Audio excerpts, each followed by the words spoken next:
Nous élevons ton nom au-dessus de nos problèmes. Nous élevons ton nom au-dessus de toutes nos questions. Nous élevons ton nom au-dessus de nos angoisses. Nous élevons ton nom au-dessus de toute complication. Nous élevons ton nom au-dessus de tout ce qui nous arrive. Nous élevons ton nom au-dessus, Jésus, de tout ce que nous rencontrons au quotidien. Que ton nom soit élevé ce matin. Que ton nom soit glorifié ce matin. Que ton nom soit sanctifié ce matin. Que ton nom soit magnifié ce matin. Que ton nom soit béni ce matin. Que ton nom soit, alléluia, élevé ce matin. Néhémie, alors qu'il a reçu de mauvaises nouvelles venant de son pays et de son peuple, il a commencé par te louer. Grand Dieu, tout-puissant, tout-suffisant, le Dieu de toute éternité, celui qui est assis sur un trône très élevé, celui qui règne d'éternité à l'éternité, celui qui règne d'âge en âge, celui qui est éternel, le Dieu des armées, le Dieu victorieux, le Dieu merveilleux, le Dieu glorieux, le Dieu saint. Saint est ton nom, saint est ton nom, saint est ton nom, saint est ton nom, vie d'éternité à l'éternité. Marche. Tu es celui qui marche, Yahweh de gloire.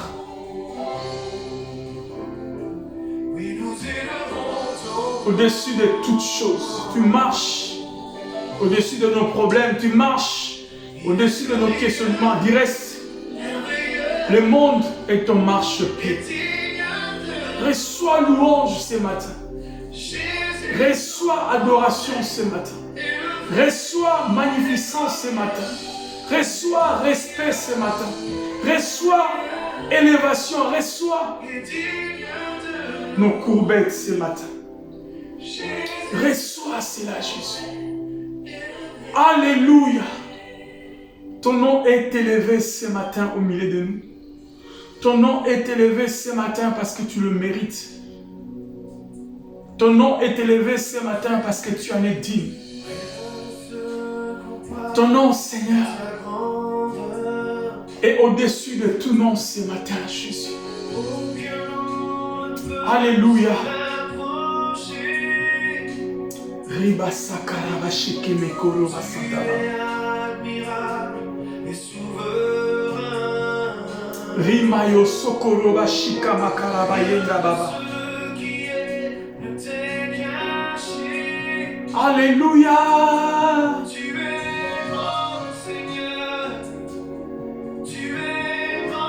Tu es grand, Seigneur, ce matin.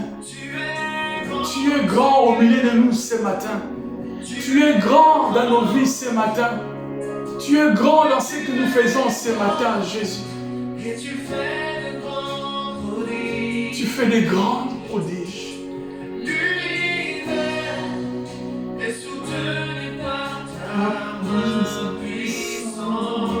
Par ta main puissante, Jésus.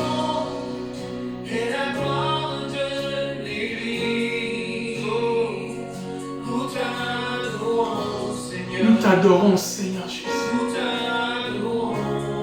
Nous t'adorons ce matin, Jésus. Nous t'adorons, Jésus, ce matin. Nous t'adorons ce matin, Jésus.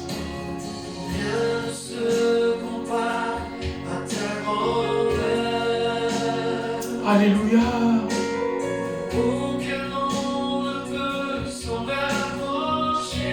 Yes, merci Jésus.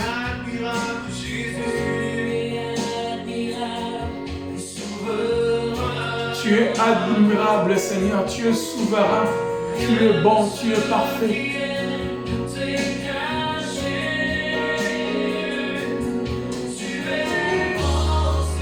Tu es bon, Seigneur Jésus.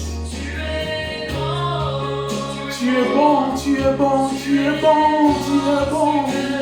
Tu es digne.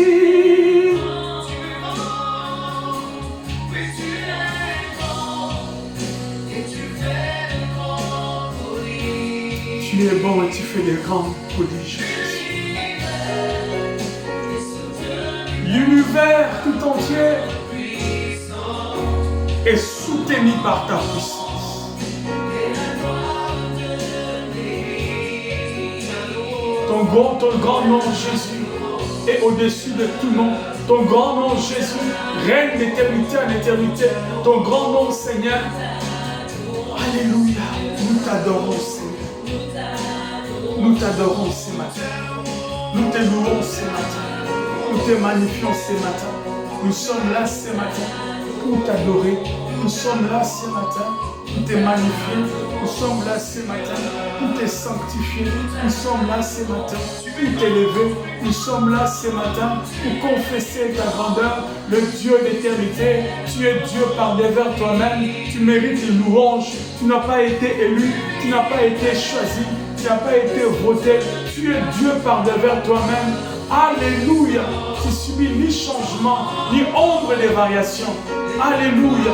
Reçois le respect, reçois la révérence, reçois Jésus l'honneur, reçois les succès, reçois la grandeur. Sanctifie, Seigneur, ces moments. Glorifie Jésus en ces moments, en ces cultes dominicales.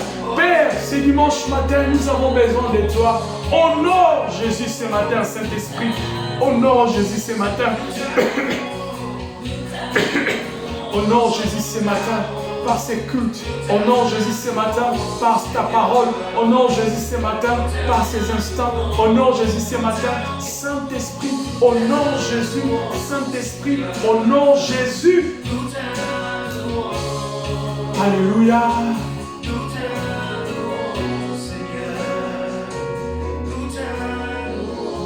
Merci Jésus.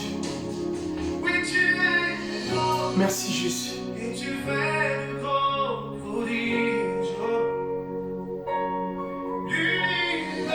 Yes.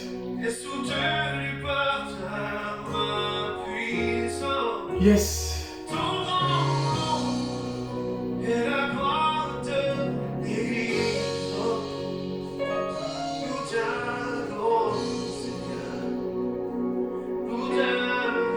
Nous t'adorons, Seigneur Jésus, ce matin. Nous t'adorons. Nous t'adorons. Nous t'adorons. Nous t'adorons ce matin, Jésus. Nous t'adorons. Alléluia. Nous t'adorons.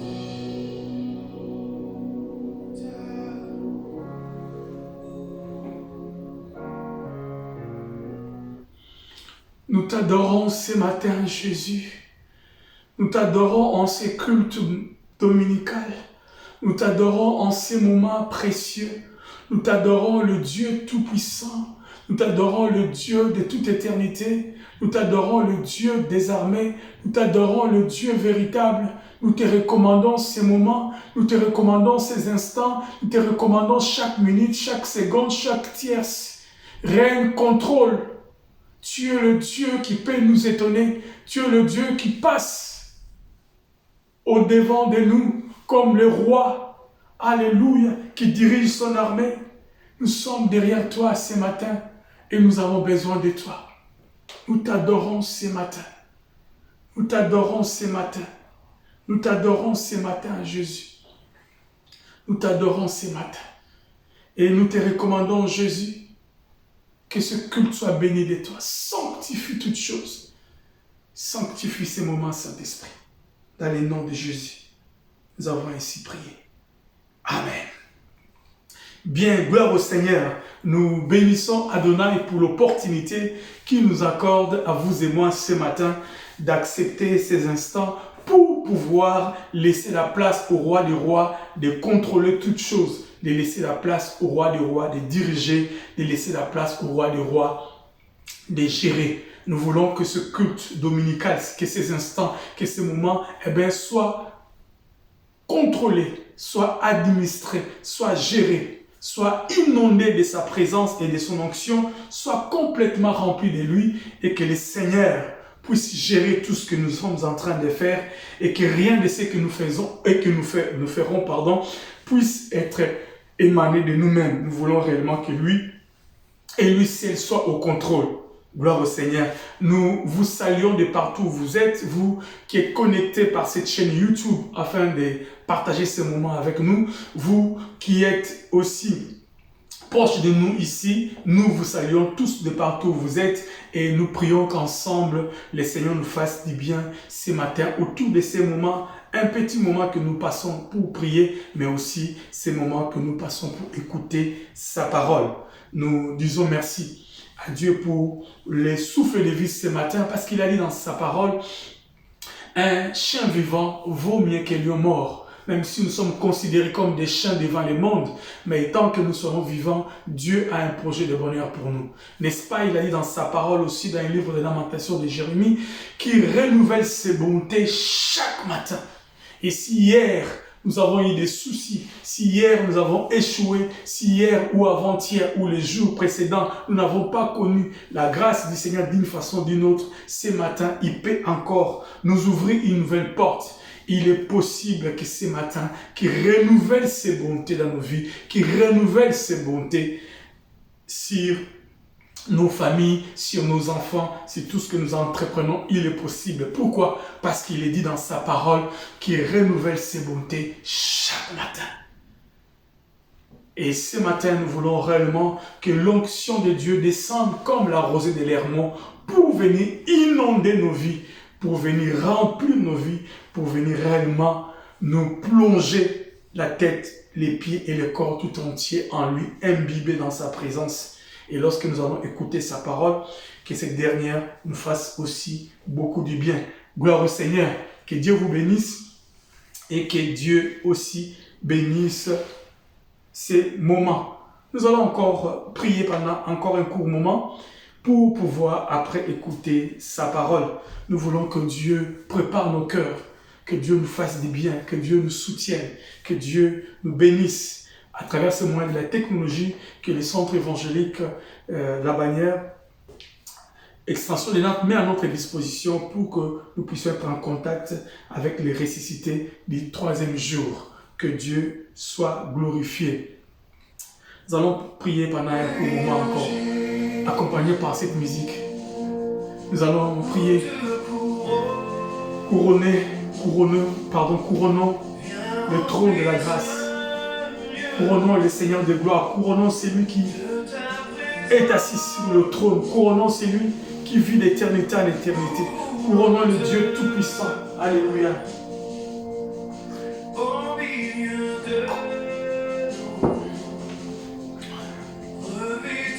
Nous voulons couronner ce Dieu qui est assis sur un trône très élevé. Nous voulons couronner ce Dieu qui vit d'éternité en éternité. Nous voulons couronner qu'il est Dieu. Nous voulons confesser qu'il est roi. Nous voulons confesser qu'il est Seigneur. C'est lui qui contrôle ta vie. C'est lui qui contrôle ma vie. C'est lui qui contrôle tout ce que nous sommes. C'est lui qui contrôle tout ce que nous serions. Notre vie, notre présent, notre avenir est sous son contrôle. Il règne au-delà de tout ce que l'homme peut faire. Il contrôle tout ce que l'homme peut faire. Il est Dieu, il règne d'éternité en éternité. Il est le véritable, il est le socle de notre vie. Seigneur, ce matin, nous venons vers toi comme des hommes et des femmes, Seigneur, avides, mais assoiffés de toi. Nous sommes avides, le monde ne peut pas nous satisfaire. Seigneur, les choses de ce monde ne peuvent pas réellement nous satisfaire. Mais lorsque cela vient de toi, lorsque cela est émané de toi, nous sommes satisfaits. Nous voulons que nos cœurs soient satisfaits, que nos cœurs soient comblés de toi, que nos cœurs soient pleinement remplis de toi. Nous voulons, Seigneur, ce matin, par ta parole, être remplis, imbibés de toi, Seigneur. Saint-Esprit, alléluia. La terre est remplie de ta gloire, Seigneur. Tu es grand et tout puissant, Seigneur. La terre est remplie de ta gloire, Jésus. Alléluia. Nous ouvrons nos cœurs, Jésus. Alléluia. Nous ouvrons nos cœurs à ce que tu dis, Seigneur. Nous ouvrons nos cœurs à ta parole. Nous ouvrons nos cœurs, Jésus, à tes pensées. Nous ouvrons nos cœurs, Seigneur Jésus, ce matin. Nous ouvrons nos cœurs encore, Jésus. Nos vies, Seigneur, ne peut qu'être définies par ta parole. Nous ouvrons nos cœurs pour toi, Jésus. Nous ouvrons nos cœurs. Rasabakolo shekemaya baba. Rikondo sokolo bashika baba. Nous ouvrons nos cœurs, Jésus. Alléluia. La terre est remplie de ta gloire, Jésus.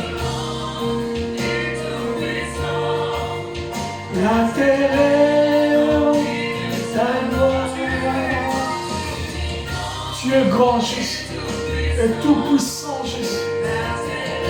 La terre est remplie de ta gloire, Jésus. Tu es grand, Jésus, et tout puissant, Jésus. Et la terre est remplie de ta gloire, Jésus. Tu es grand, Jésus, et tout puissant, Jésus. La terre est remplie de ta gloire ce matin. Nos vies sont remplies de ta gloire. Tout ce que nous sommes est rempli de ta gloire. Ce matin, Jésus, nous sommes venus vers toi. Ce matin, Jésus, nous avons accepté d'être contrôlés par toi. Ce matin, Jésus, nous avons accepté d'être l'objet de ta grâce. Ce matin, Jésus, nous avons accepté d'être vivifiés par toi. Ce matin, Jésus, nous avons accepté d'être remplis de toi. La terre est remplie de toi. La terre est remplie de ta gloire. Oh Jésus.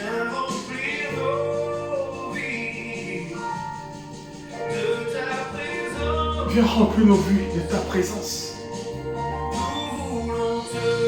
Remplis nos vies de ta présence, Jésus. Remplis nos vies de ta présence.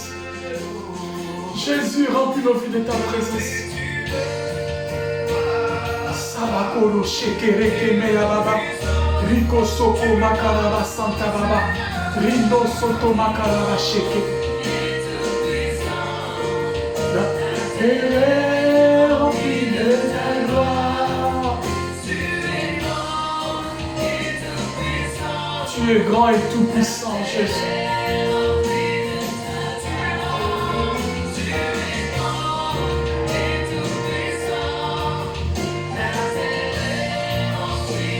Merci Jésus pour l'onction de ta présence ce matin.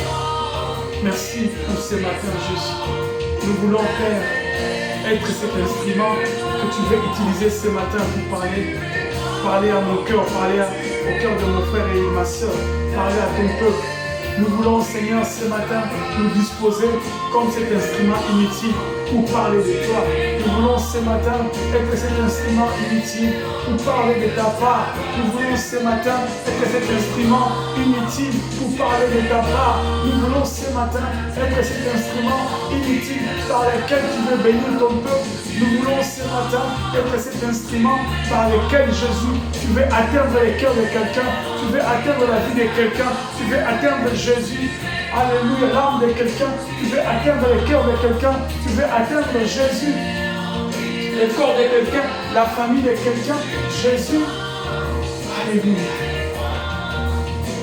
Ce matin, nous voulons nous laisser asperger par toi pour écouter ta parole. Nous voulons ce matin, Jésus, être ces canaux par lesquels tu veux nous parler. Nous voulons être ce matin ces moyens par lesquels tu veux bénir ton peuple. Nous nous disposons en toi ce matin. Nous nous laissons être conduits par toi ce matin. Nous laissons être dirigés par toi ce matin. Sanctifie ces moments, Jésus, et bénis ton peuple. Et que toute la gloire te revienne parce que tu es Dieu. Dans le nom de Jésus, parle.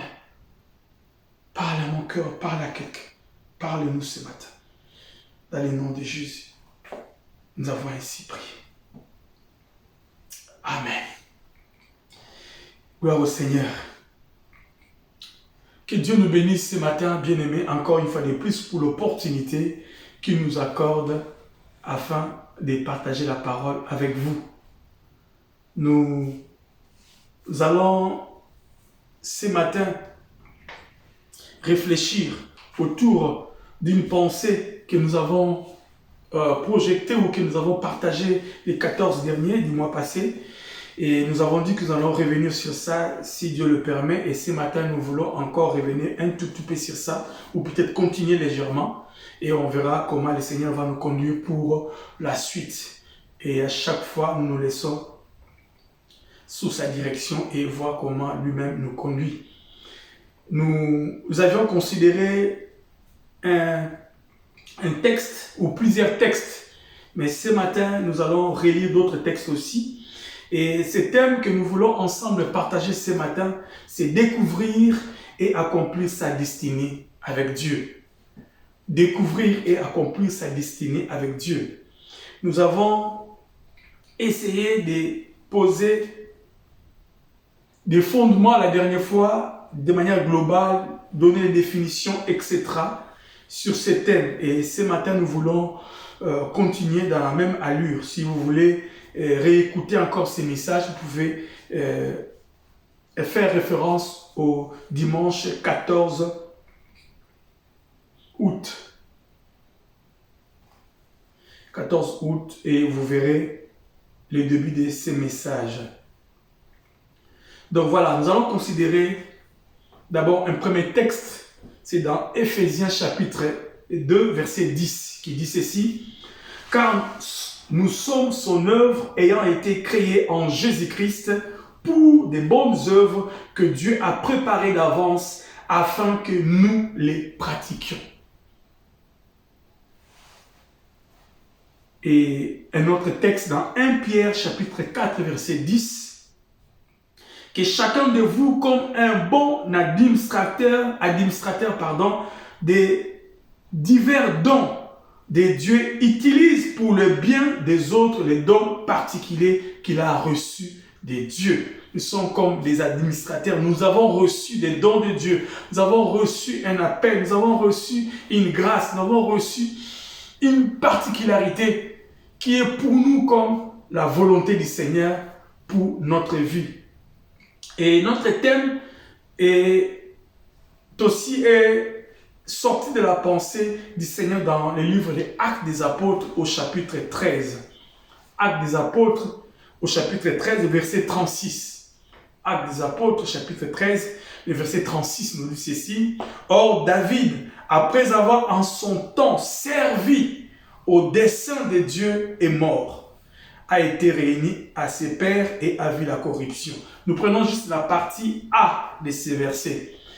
Or, David, après avoir en son temps servi au dessein de l'Éternel.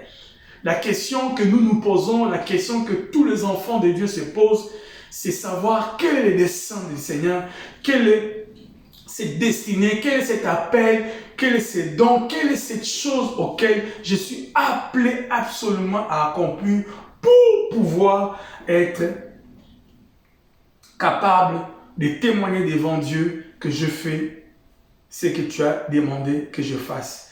Ici, dans ces discours d'apôtre Paul, lorsqu'il était en train de discourir à Antioche, il a fait allusion de cette portion parce qu'en fait, lui, à la base, la pensée de ces textes est liée à Jésus qui est mort, mais qui n'a pas vu la corruption. Alors, il voulait faire comme un parallélisme que même David, après avoir accompli les desseins de l'Éternel en son temps, il a quand même vu la corruption à travers sa mort. Cependant, Jésus, qui aussi, David reflétait dans les temps anciens, a accompli la volonté du Père, mais il n'a pas vu la corruption parce qu'il a été ressuscité. Donc, le soubassement de ces textes, c'est par rapport à ces parallélismes que l'apôtre Paul pour élever la mission de Jésus qui était la mission par excellence. Une mission qui n'a subi ni fragilité ni quoi que ce soit. Cette mission qui a été accomplie dans toute sa plénitude. Cependant, lui qui a atteint l'apogée de sa mission nous demande aussi dans notre petite mission aussi d'accomplir les nôtres selon sa pensée. Et apôtre Paul, lorsqu'il faisait ce parallélisme, il a fait aussi allusion à David qui en son temps a accompli sa mission. Et c'est sur base de cette portion des Écritures que nous continuons ce voyage de découvrir et accomplir sa destinée avec Dieu. Donc David, à son époque, avait une destinée, avait un appel, avait une mission. Et le don qu'il a reçu, c'était pour accomplir cette mission-là. Et cette mission, c'était de devenir roi et le roi d'Israël. Il a été en son temps comme le roi par excellence, le choix meilleur de Dieu, le choix de qualité. C'est cela aussi la préoccupation. Contrairement aux théories du monde qui prônent l'indépendance de l'homme face à Dieu, les enfants de Dieu devraient au contraire voir les choses différemment. C'est ce que nous sommes en train d'essayer de vouloir comprendre. Donc, contrairement aux théories du monde qui prônent l'indépendance, le monde maintenant prône l'indépendance de l'homme face à Dieu. Dans les écoles, la religion est retirée. Dans les sociétés, on n'en parle même plus. Il ne faut même plus faire allusion à la religion. Dans ce monde occidental où on nous oblige même plus d'afficher notre croyance. On nous impose d'être athée d'une façon ou d'une autre. Pourquoi? Parce que pour eux, l'homme est comme un élément isolé. L'homme peut de lui-même faire ce qu'il veut. L'homme peut de lui-même devenir ce qu'il veut. Et nous croyons que l'homme n'est pas un électron libre. L'homme n'est pas un électron libre. Il est attaché à ces dieux que nous pensons ne pas exister, en fait, et les autres. Mais que nous croyons qu'il existe et nous faisons confiance en lui. Donc les enfants de Dieu devraient voir les choses différemment. Pourquoi? Parce que comme nous l'avons lu au début, Éphésiens nous dit qu'il a fait de nous son œuvre et il a mis en nous certains dons, certaines qualités pour que nous puissions devenir des dispensataires des autres. Nous ne sommes donc pas venus dans ce monde par hasard. Et notre objectif est de connaître et de faire sa volonté. Mais comment? C'est cela les questions qu'on se pose. Même moi aussi, je me la pose. Plusieurs enfants de Dieu sont butés par cette question, par cette équation difficile à résoudre. Comment faire pour connaître le plan de Dieu pour sa vie? Comment faire? Que dois-je faire? Une question qui vaut son présent d'or. Comment faire? Comment connaître? Comment découvrir le plan de Dieu dans notre vie? Selon les statistiques, entre l'âge de 15 et 25 ans, l'homme, de manière naturelle, projette, a des idées, a des projets pour son avenir. À notre âge, c'est trop tard. Nous sommes déjà en train de vivre au présent notre vécu du passé, malheureusement ou heureusement. Cependant, pour la jeunesse, pour les gens de 15 à 25 ans, même pour les autres, ils sont dans un âge où ils ont des projets. Ils sont en train de réfléchir. Ils sont en train de calculer, d'essayer de voir une forme. Il est vrai que chaque personne a un plan et tous nous avons des plans préétablis. Les hommes, de manière générale, ont des plans préétablis pour sa vie. Mais Dieu ne va pas nécessairement l'accomplir. Il désire vous révéler son plan pour nous au-delà de ce que nous désirons savoir. Mais il nous incombe de découvrir ce qu'il est. Nous pouvons élaborer, nous pouvons planifier. Ce que j'avais dit la fois dernière, que dans le cœur de l'homme, il y a beaucoup de projets, mais c'est les desseins de l'Éternel qui s'accomplissent. Donc, les projets sont là. Nous sommes obligés, en fait, de manière générale, et particulièrement pour cette tranche d'âge, nous sommes obligés d'élaborer, de planifier. Mais c'est les desseins de l'Éternel qui s'accomplissent. Ça peut s'accomplir assez mariant avec la pensée que vous avez, tout comme aussi ça peut s'accomplir à être différent de la pensée que vous avez. Pas nécessairement tout ce que nous avons réfléchi lorsque nous avions 15, 25 ans, que nous serions ou que nous deviendrons, c'est ce que nous sommes devenus. Le plan de Dieu dans la vie d'une personne s'accomplit selon que Dieu le veut par devers lui-même. Cependant, cela n'empêche que les hommes réfléchissent.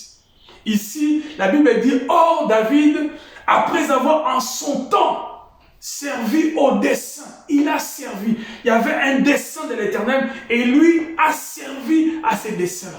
C'est cela l'attitude que nous allons essayer de comprendre. Pour que nous puissions avoir à accomplir réellement les desseins du Seigneur, devons accepter de servir d'abord. Parce que le fait de servir au dessein, ça veut dire nous ignorons, nous abandonnons des fois notre vouloir ou nos volontés qui sont enfouies en nous.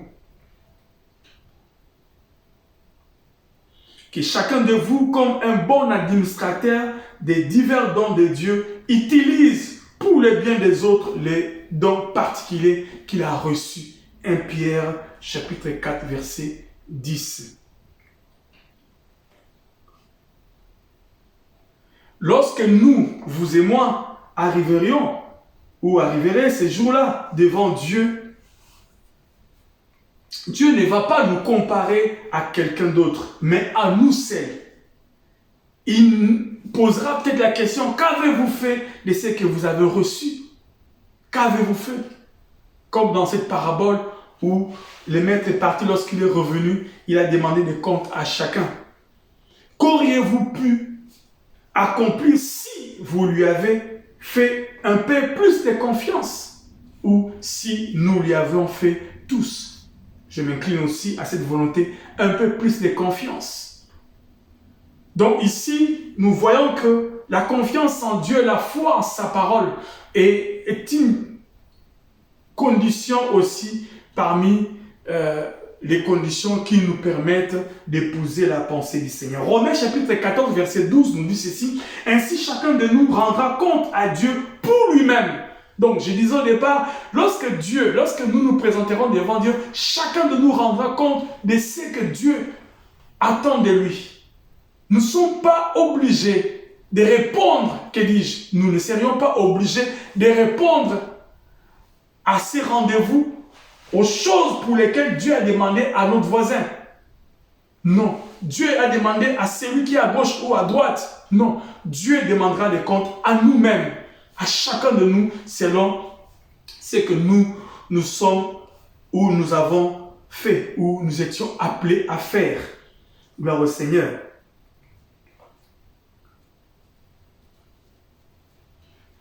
Et ici, ce matin, bien-aimés, alors que nous sommes en train de considérer cette pensée, découvrir, accomplir sa destinée, nous voulons ensemble évoluer dans une démarche d'étude pour essayer de voir un peu, sur base aussi de la parole, qu'est-ce que le Seigneur nous demande. La dernière fois, on avait posé quelques principes, j'y reviendrai dans quelques secondes, mais je suis en train d'abord de planifier les chemins. Accomplir la volonté du Seigneur, connaître le plan de Dieu, connaître sa destinée, connaître les dons qu'on a reçus, l'appel qu'on a reçu, est obligatoirement accompagné d'un dénominateur commun qui est, je peux dire, qui peut nous être établi sur 3 éléments. Parce que lorsque la Bible nous dit dans Jérémie chapitre 29, verset 13, Jérémie 29, verset 13, « Vous me cherchez et vous me trouverez si vous me cherchez de tout votre cœur. » Pour connaître la volonté du Seigneur, nous devons être des hommes qui cherchons ces dieux, qui a mis en nous ses vouloirs, qui a mis en nous ses dons, qui a mis en nous cet appel. Mais lorsque nous les cherchons comment? Quel est l'état de notre âme? Quel est l'état de notre cœur? Quelle est l'expression intérieure de notre vie? Nous les cherchons comment? Nous devons les chercher de tout notre cœur, de manière à pouvoir avec lui servir au dessein de l'Éternel. Et David, que nous avons comme échantillon, comme exemple, est pour nous un modèle par excellence. Nous allons aussi toucher son point.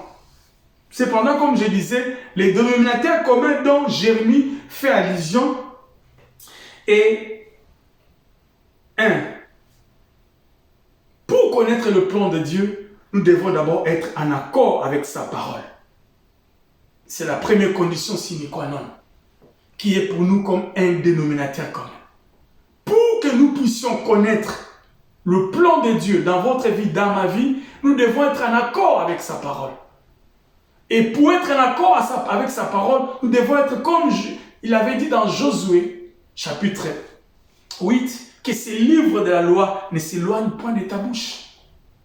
Nous voulons accomplir sa destinée. Nous voulons accomplir les desseins de l'Éternel. Nous voulons faire des choses auxquelles Dieu a appelé afin qu'à notre temps, nous puissions laisser des traces indélébiles. Eh bien, nous devons être des hommes et des femmes attachés à sa parole.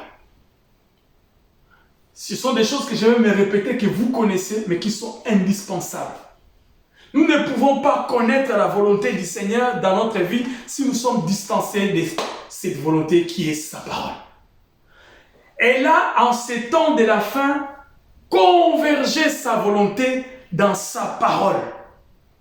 Et lorsque nous réfléchissons un tout petit peu, nous pouvons voir Josué, il avait un défi. Lui aussi se posait la question comme nous ce matin. Comment pourrais-je accomplir sa volonté?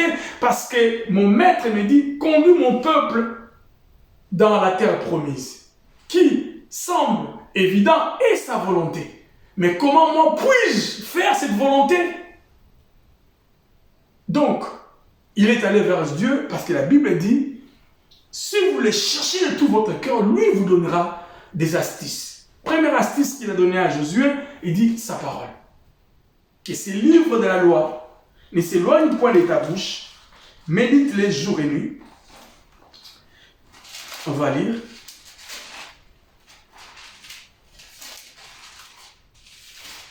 Josué chapitre 2, verset 8.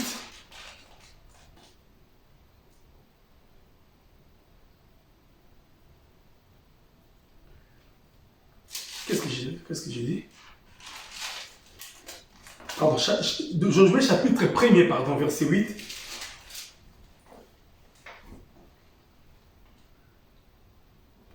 La Bible dit, je prends partie du verset 7. Josué chapitre 1er, verset 7. Fortifie-toi seulement et aie bon courage, en agissant fidèlement selon toute la loi que Moïse, mon serviteur, t'a prescrite. Ne t'en détourne ni à droite ni à gauche, afin de réussir dans tout ce que tu entreprendras. Il avait un défi, il avait un appel, il avait une destinée, il avait un rôle à jouer. Lui, un rôle politique, un rôle de juge, un rôle de leader. Vous et moi, pareil. Chacun a un appel sur un domaine quelconque. Cependant, Dieu lui donne comme première information importante à retenir, qui est pour nous, comme j'ai dit, les dénominateurs communs de tout ce que nous allons entreprendre. Que ces livres de la loi, verset 8, ne s'éloignent point de ta bouche. Médite-le jour et nuit pour agir fidèlement selon tout ce qui est écrit. Car c'est alors que tu auras du succès dans tes entreprises, c'est alors que tu réussiras. Bien-aimé, pour avancer, c'est d'abord ça comme élément important. Deuxième élément important, c'est toujours dans ces textes l'obéissance. Comme j'avais dit, premier élément, nous devons être en accord avec sa parole. Lorsque tu es en accord avec cette parole, et deuxième élément, tu obéis à cette parole. Lorsque nous obéissons à cette parole, lorsque nous nous soumettons à cette parole, donc l'obéissance au Christ assure que nous restons dans la volonté de Dieu. Peu importe comment, où, quand et avec qui, tant que nous suivons ce que dit le Seigneur Jésus, nous sommes assurés que nous sommes dans sa volonté. L'obéissance est plus grande que le sacrifice. Pour que nous puissions évoluer, voici déjà des éléments importants que nous connaissons, mais qui sont importants à répéter. Et nous qui avons atteint cette dernière période de l'histoire de l'humanité, en ces temps de la fin, nous avons un autre privilège. Nous avons un autre privilège qui peut encore nous aider à vivre proche de la volonté du Seigneur afin d'être les hommes et les femmes qui accomplissent les desseins du Seigneur, qui accomplissent la volonté du Seigneur, c'est d'être conduits par le Saint-Esprit. En ces temps de la fin, la Bible dit, ne vous enivrez point du vin, mais soyez au contraire remplis du Saint-Esprit. Remplis du Saint-Esprit. Nous devons développer nos capacités d'écoute pour entendre le Saint-Esprit quand il dit quelque chose. Il est indispensable en ces temps de la fin que nous puissions nous distancer de ces personnages. Il est indispensable, bien aimé, de lire la Bible sans le Saint-Esprit. Pardon, il est obligé de lire la Bible avec le Saint-Esprit. Donc, le Saint-Esprit est indispensable dans tout ce que nous faisons. Et en ces temps de la fin, être dans sa volonté, en accord avec sa parole, être obéissant et se laisser conduire par le Saint-Esprit est pour nous déjà comme un bagage, comme un soubassement, comme un dénominateur commun pour arriver à avoir cette conclusion que Actes des Apôtres, chapitre 13, verset 36, fait pour David dans la première partie. Or, David, après avoir en son temps servi au dessein de l'Éternel, Dieu est mort, a été réuni avec ses pères et a vu la corruption. Serait-il pour toi, serait-il pour moi les discours à la fin de mon parcours terrestre, à la fin de ton parcours terrestre, à la fin de notre parcours terrestre? Je ne sais. Ma prière est que, Seigneur, que cela soit ainsi pour moi en ces jours. Peut-être je n'entendrai pas lorsque les hommes le diront, mais au moins, au fond de mon cœur, je m'en irai dans la paix, parce que je sais que je vais te rencontrer. Tel doit être nos désirs, et du reste, c'est ça notre désir le plus ardent. Donc du coup, pour avancer, pour mettre des principes, pour réfléchir, pour essayer de comprendre cette pensée que nous avons, nous sommes en train de découvrir et accomplir la destinée avec Dieu. Nous devons déjà envisager ces éléments importants qui est pour nous comme un soubassement, pour qui est pour nous comme un fondement. Cependant, bien-aimés dans le Seigneur, lorsque nous avons ces éléments-là, lorsque nous avons ces soubassements-là, maintenant nous nous laissons conduire par cela. Et les temps et les circonstances vont maintenant concourir à nous aider à arriver à notre destinée. Entre-temps, nous avons aussi certaines responsabilités que nous avons tant spirituelles de ce que nous avons fait, mais aussi dans le monde séculier. Et nous allons essayer de partager ça tout à l'heure. Pour d'autres, c'est les études. Pour d'autres, c'est la formation. Pour d'autres, c'est ceci ou cela. Lorsque nous avons accompli la volonté du Seigneur, nous sommes en accord avec la volonté du Seigneur, nous sommes obéissants à cette parole, nous marchons par l'Esprit et nous nous laissons nous conduire maintenant pour que lui nous amène vers sa destinée.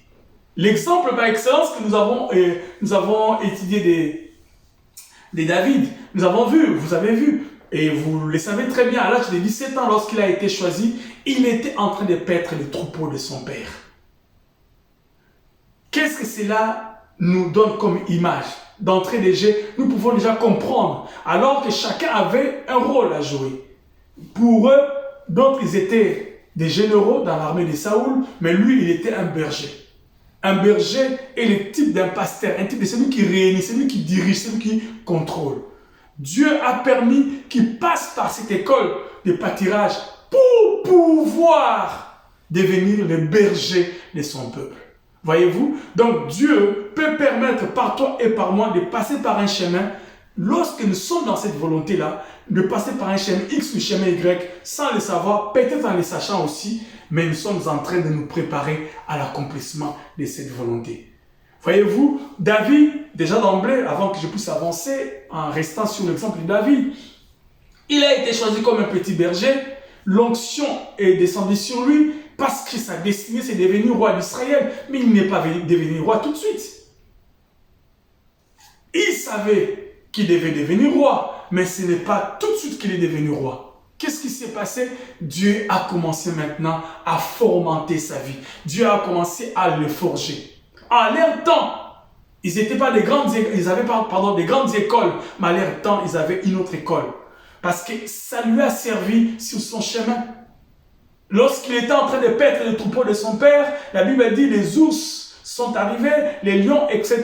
Il les a battus et il s'est servi de cette expérience pour combattre Goliath. Lorsqu'il était en train de paître les troupeaux de son père, il était en train de jouer à la musique. Plus il jouait, il s'est perfectionné. Et plus tard, il s'est servi de cette musique pour rentrer dans la maison royale, dans la maison de Saoul. Parce qu'il jouait de la musique lorsque Saoul avait des esprits qui l'embêtaient. Et lorsqu'il était berger, il a appris ces choses, il a combattu Goliath, il est rentré dans le palais royal et il n'est pas devenu tout de suite roi. Nous avions entre guillemets comme des rois dans un palais.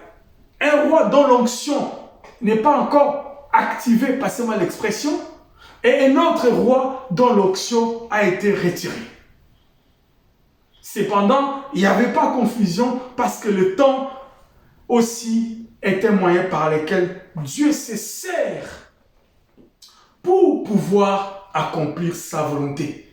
Parce qu'il est le maître des temps et des circonstances. Donc le temps de Dieu n'était pas arrivé pour David afin que l'onction royale soit activée, mais le temps de Dieu était arrivé pour Saoul afin que l'onction royale soit retirée. Cependant, il était encore, du point de vue humain, du point de vue administratif, du point de vue organisationnel, encore roi d'Israël. Mais ça servit à David d'apprendre comment les rois marchent, comment les rois fonctionnent. Qui sait, bien-aimé, tu te dis, mais comment vais-je faire la destinée du Seigneur? Que dis-je? Comment vais-je accomplir les desseins du Seigneur? Peut-être tu es déjà dans la voie du Seigneur. Tu es musicien dans la chorale, tu es intercesseur ou intercesseuse. Je ne sais. Tu es peut-être prédicatrice ou prédicateur d'un petit groupe de 2 ou 3 personnes. Mais tu es en train d'être forgé pour l'appel auquel le Seigneur t'a fait et fait le bien. Donc à chaque fois que Dieu donnait l'opportunité à David, il faisait ce travail avec beaucoup d'amour et il arrivait à accomplir ce travail avec beaucoup de qualité. L'histoire de David, nous la connaissons très bien. Et plus tard, il est devenu ce que Dieu avait résolu pour sa vie. Et raison pour laquelle nous voyons Actes des Apôtres faire cette grande déclaration. Il y a un deuxième personnage de la Bible, Saoul, qui a précédé David, bien que je parle de David avant Saoul, parce que c'est de David dont on a pris comme exemple par excellence, selon le livre des Actes des Apôtres. Mais lorsque nous voyons aussi dans 1 Samuel chapitre 9, versets 1 à 17, lorsque nous voyons 1 Samuel 1 à 17, on nous relate l'histoire de Saoul qui était fils de Kis et dont son père avait perdu les ânesses. Parce que j'ai dit au début qu'il y a un dénominateur commun qui est réparti à trois points, qui est être en accord avec la parole, être obéissant et laisser le Saint-Esprit te conduire. Ici, David était un fils de son père et son père est l'image de Dieu. Il était obéissant à son père d'aller paître les troupeaux et sentir même mauvais, etc. jusqu'à même dans la suite. Même lorsque son père lui a dit, maintenant va, le roi a besoin de toi, etc. Donc nous voyons cette obéissance être comme un comportement, comme une attitude que ces hommes-là affichaient. Et dans le cas de Saoul aussi, c'est pareil. Saoul, au départ, lorsque vous lisez son histoire, c'est une belle histoire. Une très belle histoire. Nous parlons beaucoup plus de mal de Saoul, c'est vrai, c'est la fin qui justifie, mais Saoul a aussi une belle histoire. Alors qu'il était le fils de la maison, il jouissait des avantages de papa, il pouvait ne pas aller à la recherche des ânesses de son père, parce que son père, lorsque vous lisez à partir du verset 1er du chapitre 9, son père a perdu les ânesses. Mais j'ai dit au départ que nous devons être en accord avec la parole. La parole, c'est Dieu. La parole, c'est Dieu. La parole, c'est notre Père. La parole, c'est notre tout. Être en accord avec Dieu. Être en accord avec Papa. Être en accord avec le Père. Deuxièmement, être obéissant à ce qu'il nous demande. Et vous verrez ces hommes, les 2 hommes dont je fais allusion, ont accompli cette volonté. Alors, son père a perdu les ânesses. Saoul a été choisi par son père pour aller à la recherche des ânesses. Comme il était en accord avec son père, il n'a pas riposté. Il n'a pas riposté. Au contraire, il a accepté avec soumission et il a obéi à la recommandation de son père. Bien-aimé dans le Seigneur, sachant que obéir à papa Faire sa volonté, c'est une image de ce que le Seigneur veut de nous. Être en accord avec sa parole, être obéissant et être conduit par le Saint-Esprit. L'exemple de Saoul est un exemple par excellence aussi qui va nous aider à comprendre comment cela marche. Lorsque son père maintenant a libéré Saoul pour aller faire des recherches, la Bible dit Saoul a choisi un de ses serviteurs pour l'accompagner dans la recherche des ânesses. Et lorsque vous lisez, pour ne pas m'éterniser sur ça, parce que ce sont des exemples pour nous aider déjà à comprendre là où nous voulons arriver, la Bible dit, ils ont cherché mais ils n'ont pas trouvé. Ils ont cherché par devers eux-mêmes, ils n'ont pas trouvé. Jusqu'à ce que son conseiller, son compagnon lui propose d'aller voir un prophète. Pourquoi? Est-ce que ces conseillers n'avaient pas peut-être des qualités? Il était juste un esclave, il était juste quelqu'un d'ordinaire. Et Saoul pouvait négliger ses conseils. Raison pour laquelle, bien aimé, des fois, nous ne donnons pas une bonne place au Saint-Esprit. Nous avons l'impression que lui, il n'est pas un bon conseiller. Cependant, c'est lui le conseiller. Lorsque nous sommes embrouillés, lorsque nous manquons de précision, lorsque nous sommes un peu découragés, lorsque nous sommes désorientés, trouvons conseil au Saint-Esprit. Allons nous appuyer chez lui pour avoir conseil. Eh bien, pour aller vite à cause du temps qui va vite, waouh, le temps passe vite. La Bible dit, ils sont allés consulter les prophètes selon les conseils de cet homme que nous pouvons aussi imaginer comme le Saint-Esprit qui nous conduit, qui nous conseille. Et il lui a dit d'aller consulter les prophètes. Et lorsque nous lisons dans 1 Samuel chapitre 9, verset 17, la Bible dit, lorsque Samuel y aperçut Saoul, l'Éternel lui dit, voici l'homme dont je t'ai parlé, c'est lui qui régnera sur mon peuple. Bien-aimé, à la recherche des ânesses de son père, à la recherche des ânesses de son père, pendant qu'il était en train de faire la volonté de son père, pendant qu'il était en train d'être obéissant à son père, pendant qu'il était en train de vouloir faire les choses comme son père veut que ça soit, pendant qu'il était en train de vivre dans la volonté pleinement de son père, pendant qu'il était guidé par un conseiller, par un ami fidèle, sans le savoir, il était en train d'aller petit à petit dans sa destinée. Il était en train d'avancer tout doucement vers sa destinée, sans le savoir. Et la Bible dit, Saoul, lorsqu'il a aperçu,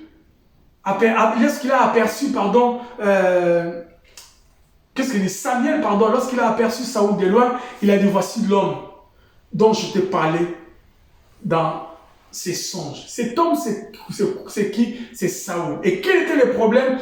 À cette époque-là, Israël voulait un autre roi. Que dis-je?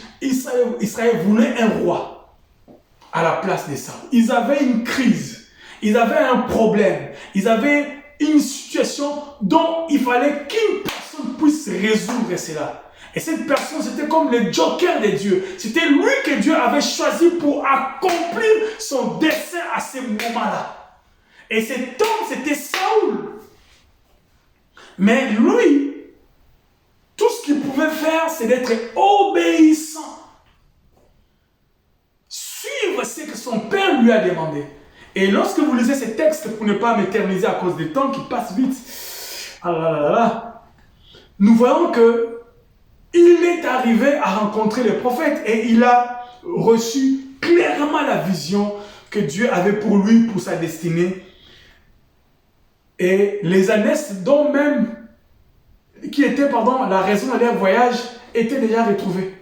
Voyez-vous? Donc ils étaient à l'opposé de ce qu'ils cherchaient. Lorsqu'ils vont à gauche, Dieu les a permis qu'ils aillent à gauche, mais à droite, il y avait déjà la solution pour son père.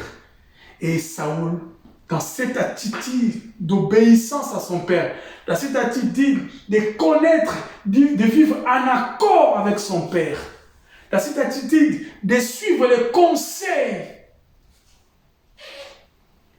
de son ami fidèle, eh bien, il est allé tout doucement, les deux pieds dans la volonté du Seigneur. Cependant, lorsque nous avons partagé la dernière fois, nous avons essayé de poser quelques principes. Le premier principe que nous avons posé, c'était, et c'est ce que nous allons essayer de éplucher ce matin, pendant que nous évoluons à cause du temps, Waouh, Seigneur. Le premier principe que nous avons essayé de partager la dernière fois, c'était quelles que soient les choses que Dieu nous appelle à faire, ce n'est pas basé sur vos talents ou capacités naturelles. Nos capacités naturelles, nos talents sont largement inférieurs à ce que Dieu nous appelle.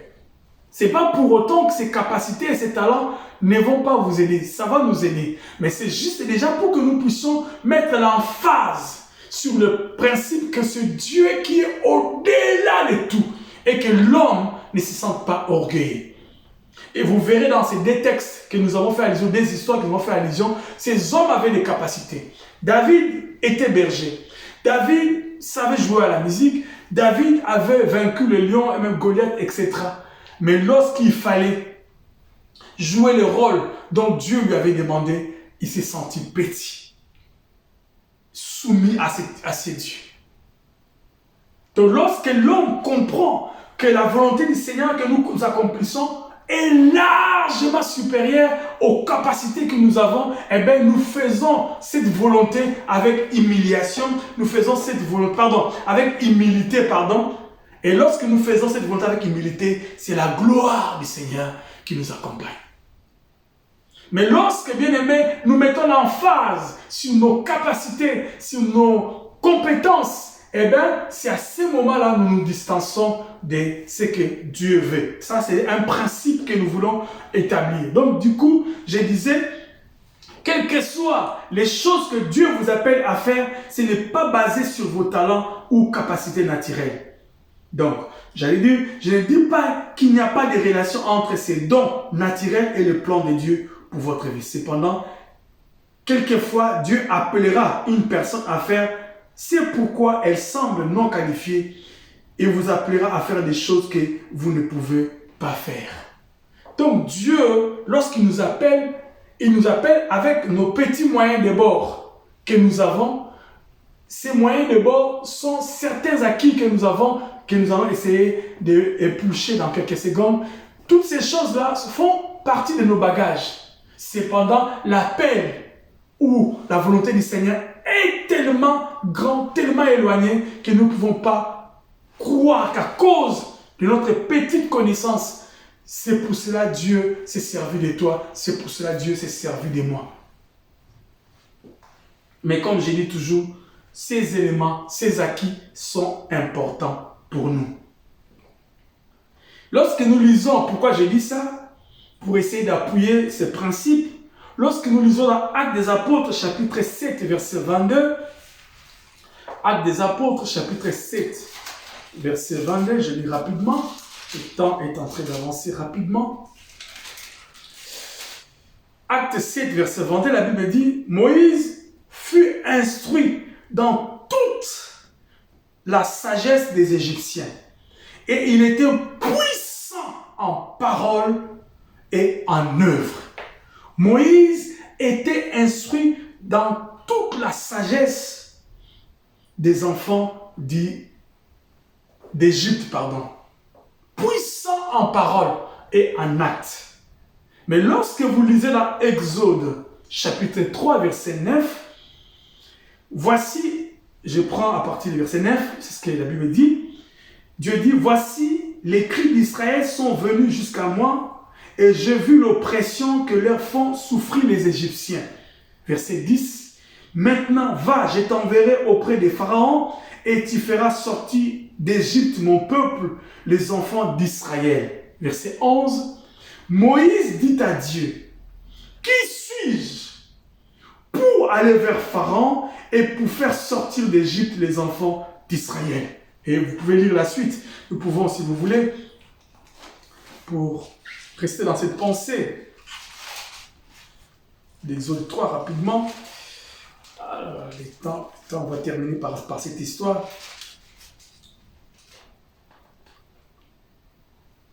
Moïse, verset 11, dit à Dieu, oui, qui suis-je pour aller vers Pharaon et pour faire sortir d'Égypte les enfants d'Israël?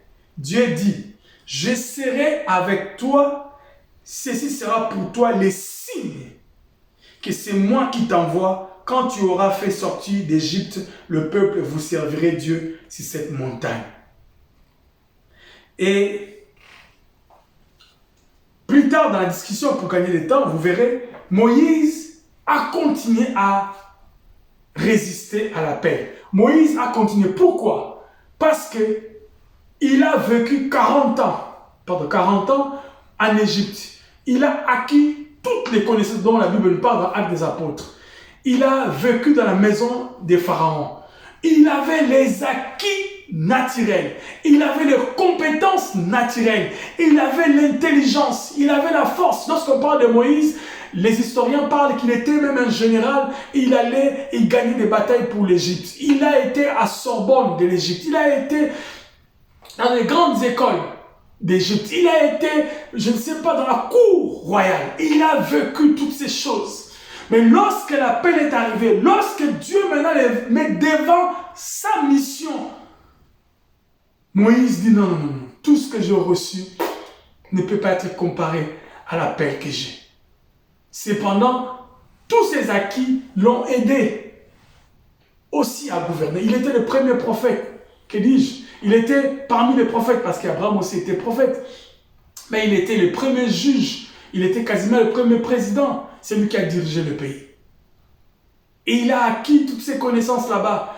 Voyez-vous? Donc, ce que je voulais dire, le principe est celui que nous devons comprendre. Même si nous avons des acquis qui sont nécessaires, que nous allons encourager pendant ces études, de pouvoir avoir. Mais ces acquis-là ne peuvent pas, et en aucun cas, être pour nous comme une monnaie d'échange pour dire que je suis capable d'accomplir ta volonté.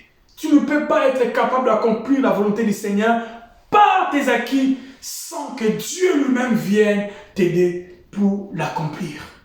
C'est cela le principe que nous devons retenir à cause du temps. Donc, Actes des Apôtres, chapitre 4, on va terminer par ça à cause du temps, on continuera le dimanche prochain. Actes des Apôtres, chapitre 4, verset 13, la Bible dit, lorsqu'ils virent l'assurance de Pierre et des gens, ils furent étonnés, sachant que c'était des hommes du peuple sans instruction, et ils reconnurent pour avoir été avec Jésus. Mais comme ils voyaient là, près d'eux, l'homme qui avait été guéri, ils n'avaient rien à répliquer. Pierre et les autres disciples étaient des hommes sans instruction. Ils n'avaient pas d'instruction, c'était des hommes de pécheurs. Ils n'étaient pas instruits. Ils étaient sans instruction. Dieu les avait choisis. Donc, pour dire que Dieu, lorsqu'il appelle, comme j'avais dit, lorsque Dieu appelle, il peut t'appeler à jouer un rôle au-delà de tes capacités, au-delà de tes compétences, au-delà de tes acquis. C'est à nous, c'est à vous, c'est à moi de pouvoir comprendre d'abord comment fonctionne. Il est important que nous ayons un acquis. Du reste, nous sommes obligés. Et parce qu'à cause du temps, nous avons des acquis, si je dois dire ça rapidement. Il s'agit de tout ce qui ne dépend pas de vous. Vos parents, votre nationalité, votre race, votre langue, votre société, l'environnement dans lequel vous avez vécu. Toutes ces choses, l'école, peut-être on peut dire que ce n'est pas encore obligatoire. Ça dépend de vous, vous pouvez choisir. Mais ce que nous ne choisissons pas, la taille, la forme physique, la couleur de la peau, les sexes, sont des choses qui influencent l'accomplissement de la volonté du Seigneur. Parce que tu peux dire, ah, je suis une femme, je ne peux pas. Ah non, je suis un homme parce que je ne peux pas. Ah, je suis jeune, je ne peux pas. Ah, je suis vieux, je ne peux pas. Ces choses-là sont arrivées dans nos vies indépendamment de notre volonté. Mais ces choses-là ne peuvent pas nous empêcher d'accomplir la volonté du Seigneur. Donc, en font également partie. Ces choses également partie des dispositions naturelles. C'est-à-dire, ce sont des dons, ce sont des acquis, des capacités. Donc, ce sont des choses que Dieu nous a données par devers lui-même, ou Dieu a choisi pour nous par devers lui-même. Mais ces choses peuvent aussi influencer en bien ou en mal l'accomplissement de la volonté du Seigneur dans nos vies.